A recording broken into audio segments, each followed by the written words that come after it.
I look like shit and I'm not wearing pants.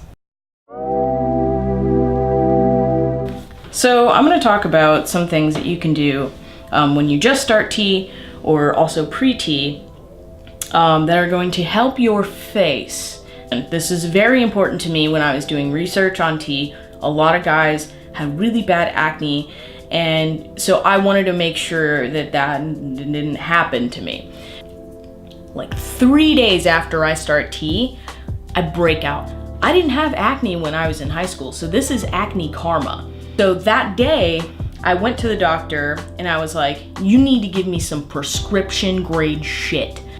I'm not talking about that proactive shit. I'm talking about real prescription grade shit. They were like, okay, cool, whatever. Gives me the fucking prescription.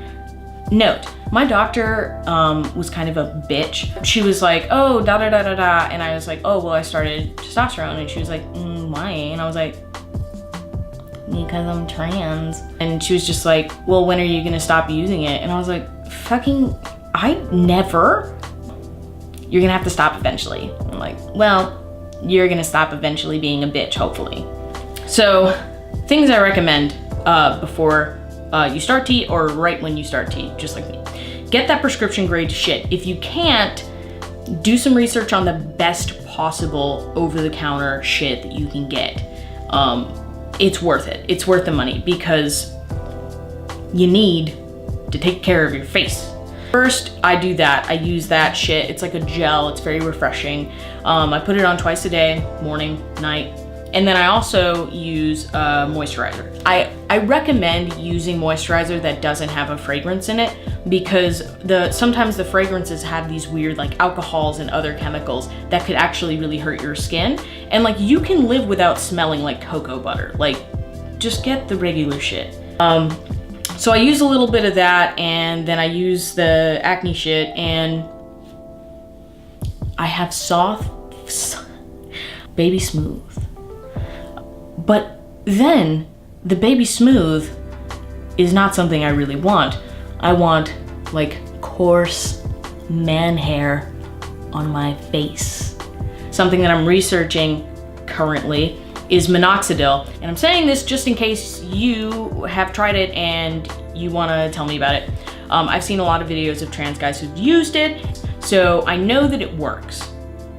But genetics plays a really big part in growing facial hair at all. In my family, the men are not very hairy. They're not hairy until like their 30s, and like I don't want to wait that long. And also, something that plays into it is how long you've been on tea. I've only been on tea for maybe a month now, and I don't expect any major changes. I've seen some changes, you know, my voice has dropped just marginally, and my stomach hair is a little bit darker, but also that could be all in my head because I used like a flashlight and I was like, that looks darker. So minoxidil, it comes in percentages, and so it's 2% and then 5%. So the 2% is gonna obviously be a lower strength. So that might work if you have really sensitive skin, because some guys have reported that their skin gets dry. It comes in 2 flavors, the liquid form and then the foam form. Liquid form, you know, you just put a little bit on your face twice a day. Do that after you put the acne shit. So this is what you do. Acne shit, then the beard shit, and then moisturizer.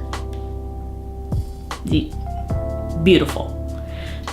So give it a shot. I'm going to start putting it on my face and then do some updates to see if that actually works. Also, I'm gonna put a little bit on like a patch of my thigh and just see how the hair growth works down there. I think that'll be funny. I just have one patch of like a lot of hair. I'm gonna make a separate video for several things. Pre-tea working out and also pre-tea, some other pre-tea shit you'll see. I'm also gonna do a binder review and then other miscellaneous shit. So